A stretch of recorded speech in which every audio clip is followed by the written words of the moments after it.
medikuek lana gainezka duten honetan, greban ere badaude. Medikuen bigarren greba egunak Donostiara eraman ditu gaur mobilizazioak.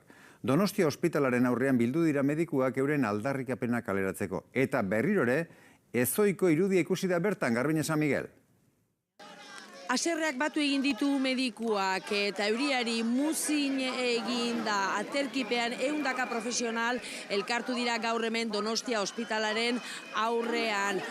Guardia edo deskantsu orduen kudeaketa aldatzea, baina bat euren eskari nagusia ahots propioa izatea da. Negoziazioetan ahots propioa izatea. Osasun Ministerioa prestatzen ari den estatutuak euren eskariak jasotzea nahi dute. Eta alderdi politiko guztiei ere egin die dei berezia.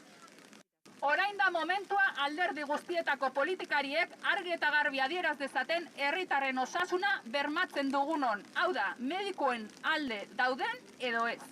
Osasun Ministerioarekin dugun negoziazio mailan ia ez dago fakultatibuk eta medikoen ordezkaritzarik. Hori dela eta tarte hitzarmena edo mahai propioa eskatzen dugu.